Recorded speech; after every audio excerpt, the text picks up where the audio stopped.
এবার সরাসরি পার্বত্য অঞ্চলে ছবিটা দেখতে চাই। খাগড়াছড়ি এবং রাঙামাটি থেকে আমাদের সহকর্মীরা যুক্ত হবেন। খাগড়াছড়ি থেকে থাকবেন সবুজ মাহমুদ, রাঙামাটি থেকে উচিংচা রাখাইন।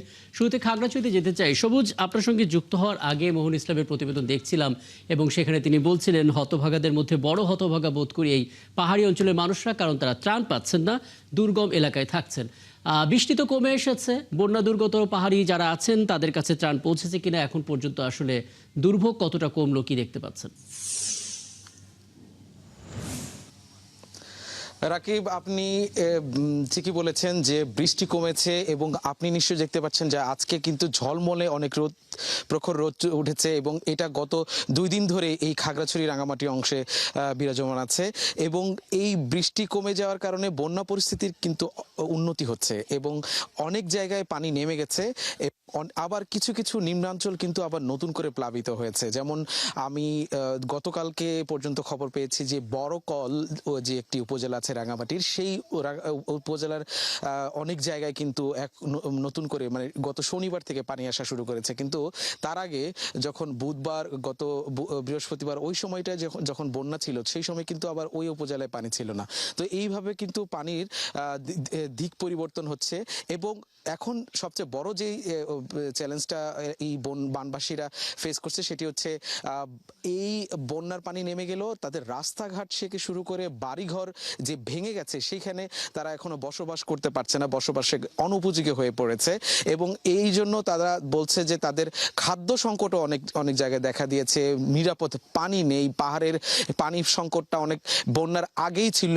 এখন যেহেতু বন্যা হয়েছে, সেখানে পানির যেই জায়গাগুলো থেকে তারা পানি সংগ্রহ করতো সেই জায়গাগুলো ডুবে গেছে, যার কারণে নিরাপদ পানির সংকটটা কিন্তু প্রকট হয়েছে।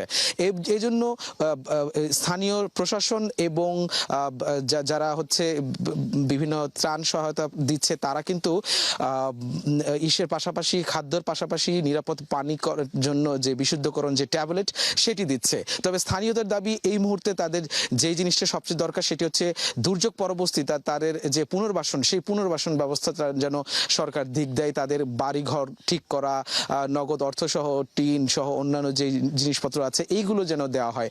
এবং রাকিব, আপনাকে জানিয়ে রাখি বড়কল থেকে এবং বিলাইছড়ি রাঙামাটির এবং খাগড়াছড়িরও কিছু জায়গায় যেখানে এখনো পানি বন্দি মানুষ আছে, কিন্তু প্রশাসন বা তাদের অন্য যারা ত্রাণ সামগ্রী বিতরণ করে সেখানে কিন্তু পৌঁছাতেই পারেনি, কারণ ওই এলাকাগুলো এতটা দুর্গম, তাদের আসলে চিত্রটা ওইভাবে তার কাছে রিপোর্টও হয় না এবং সেইখান থেকে তাদের কাছে যে ত্রাণ পৌঁছাতে পারবে সেই মেসেজটা হয়তো তারা পায় না, যার কারণে ওইখানে ত্রাণ পৌঁছানো এবং সম্ভব আপনার হয়নি। মাধ্যমে আসলে সেই ছবিগুলো আমরা দেখতে পাচ্ছি এবং এটুকু আসার কথা যে আসলে আবহাওয়া নিয়ন্ত্রণে এসেছে, রোদ উঠেছে, কাজে দুর্গত মানুষের কাছে পৌঁছে যাওয়ার যেই চেষ্টা সেটা বোধহয় এবার কিছুটা হলেও সহজ হলো। আপনি আছেন রাঙামাটিতে, কে দেখতে পাচ্ছি উচিংচার সাথে যুক্ত হয়ে গেছেন।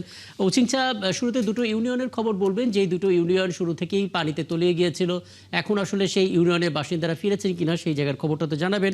ত্রাণ ঠিকমতো পৌঁছচ্ছে কিনা এবং পুনর্বাসন সেটা নিয়ে আসলে জেলা প্রশাসন কি উদ্যোগ নিল? আপনি যেমনটি বলছিলেন, আসলে মূলত হচ্ছে যে সমস্ত, বিশেষ করে যে সমস্ত প্লাবিত রয়েছে, বিশেষ করে বরকল উপজেলা এবং সবচেয়ে দুর্গম উপজেলা এবং হচ্ছে বিলাইছড়ি উপজেলা।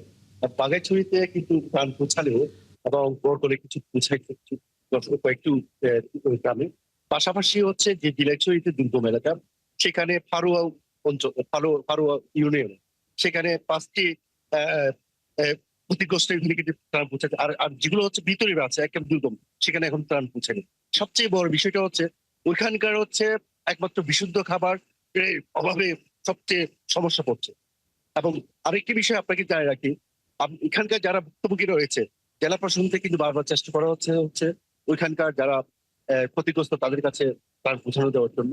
আমরা এখানকার জেলা প্রশাসনের কথা বলেছি, ওনারা চেষ্টা করছে। তবে এখানকার আমি একটু জানতে চাই, এখানকার রাঙ্গামাটিতে একজন ভুক্তভোগী রয়েছে, যদি আসেন আপনার এই যে আপনার ক্ষতি হয়েছে,